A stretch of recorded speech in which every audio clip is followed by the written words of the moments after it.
Amis du jour, chalutations. Pour les petits nouveaux, moi c'est Sekhmet, et je vous souhaite la bienvenue dans mon podcast littéraire. Dans mon émission, je vais tenter 3 fois par semaine de vous donner envie de découvrir des livres de tout poil, récents et moins récents. Alors, si ça vous tente, c'est par ici la suite. Aujourd'hui, je vais vous présenter La Bibliothèque des petits miracles de Freya Sampson, publiée aux éditions Nami. Dans ce roman, nous allons partir à la rencontre de June Jones, 28 ans, assistante bibliothécaire dans la petite ville de Chalcot en Angleterre. June est arrivée dans cette ville quand elle avait 4 ans avec sa maman Beverly. Mère et fille coulent une vie heureuse grâce à la bibliothèque où Beverly travaille comme adjointe et à la meilleure amie de celle-ci et accessoirement sa voisine, la pétillante Linda. June est une enfant solitaire et timide mais a pour seule amie Gail Spencer jusqu'à l'entrée au collège. Mais une fois cette étape franchie, Gail lui a préféré les filles populaires et nanties, la laissant plus seule que jamais. June s'est alors réfugiée encore plus dans les pages de ses romans favoris, renforçant d'année en année sa timidité. June cultive sa plume et rêve de devenir écrivain plus tard, mais à la fin du lycée, sa mère tombe malade. June devient son aide-soignante et remet son entrée à la fac. Mais malgré tous les traitements et les bons soins, Beverly meurt. June est dévastée et enterre ses projets, ses ambitions en même temps que sa mère. Elle se fait embaucher par la patronne et amie de feu sa mère, Marjorie Spencer. Quand nous la rencontrons, June travaille à la bibliothèque de Chalcot depuis 8 ans et est une timide maladive. June fait du bon travail auprès des habitués comme Stanley Phelps, cet octogénaire qui vient à la bibliothèque tous les jours depuis plus de 8 ans de l'ouverture jusqu'à la fermeture. Avec June, il discute littérature, mots croisés et informatique qu'il a toujours autant de mal à maîtriser malgré des heures de pratique.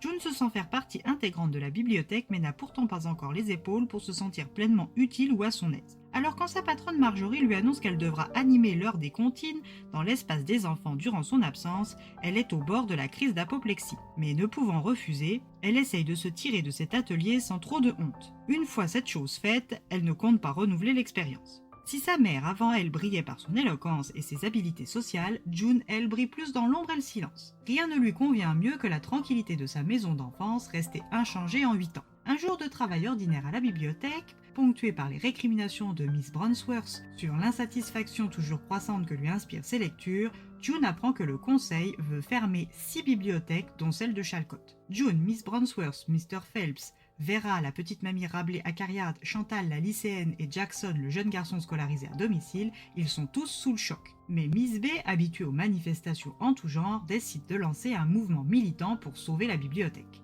Le conseil, après un audit extérieur censé définir les performances des 6 bibliothèques en sursis, rendra son avis. En attendant, les habitués de la bibliothèque s'organisent. June aimerait participer, mais après un avertissement de sa patronne Marjorie, elle choisit de ne pas s'impliquer. Cette décision lui vaut des regards déçus et courroucés. Seul Stanley, qui connaît bien June, ne lui fait pas grise mine, même après avoir refusé de s'investir dans l'association Les ABC, les Amis de la bibliothèque de Chalcot. À partir de ce moment, June est une paria aux yeux des manifestants et son travail à la bibliothèque, qui jusqu'à maintenant était un plaisir, est devenu un vrai calvaire. June ne peut en parler à personne, sous peine là aussi de perdre sa place. C'est donc au seul ami temporairement en ville qu'elle choisit de s'épancher. Alex Chen est le fils de George Chen, le patron du restaurant-traiteur Le Dragon d'Or qu'elle fréquente à Tisse-du-Mans chaque semaine. Présent en ville le temps de l'opération de la hanche de son père, il aide au restaurant et flirte avec une June aveugle. Ayant été dans le même collège-lycée, Alex est le seul ami qu'elle a encore. Elle lui parle donc à cœur ouvert sur sa situation instable. Alex comprend et trouve les mots pour la réconforter. C'est donc soulagée d'une partie de son poids émotionnel qu'elle rentre chez elle. Stanley et les membres de ABC préparent un premier événement, une kermesse. June, qui repasse en boucle sa conversation avec Alex, se décide à agir comme une de ses héroïnes de romans favoris et prend contact anonymement avec Miss B. Parallèlement, Gail se marie en grande pompe dans quelques semaines et l'heure de l'enterrement de vie de jeune fille arrive.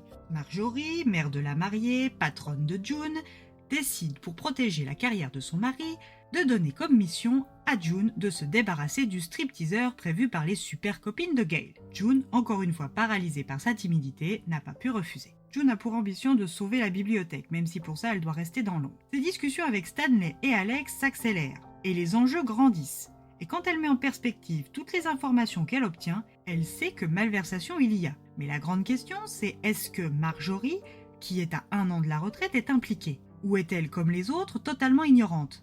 June arrivera-t-elle à sauver la bibliothèque de sa mère? Trouvera-t-elle plus dans ses conversations avec Alex qu'une simple amitié? Et son amitié avec Stanley lui apprendra une grande leçon de vie.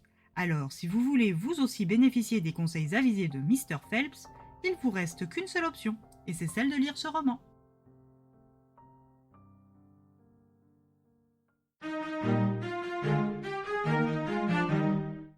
roman tendre, riche, rythmé et lumineux. Une rencontre avec différents personnages qu'on apprend tous à connaître au fil des pages et aucun n'est laissé sur le bas-côté comme c'est souvent le cas avec les personnages secondaires. Alors, si vous aimez les romans feel-good avec une touche de romance, ce livre est probablement fait pour vous, comme il a été fait pour moi. Et bien voilà, j'en ai fini pour aujourd'hui. J'espère que cet épisode vous aura plu et vous aura donné des nouvelles idées de lecture. Si vous souhaitez découvrir d'autres petits bonbons littéraires tout droit sortis de ma bibliothèque, je vous retrouve le jeudi 22 février prochain pour un nouvel épisode. Et si d'ici là je vous manque de trop, vous connaissez le chemin sur Instagram, @leslecturesdeSekhmet. Sur ce, chalut les amis, et à la prochaine!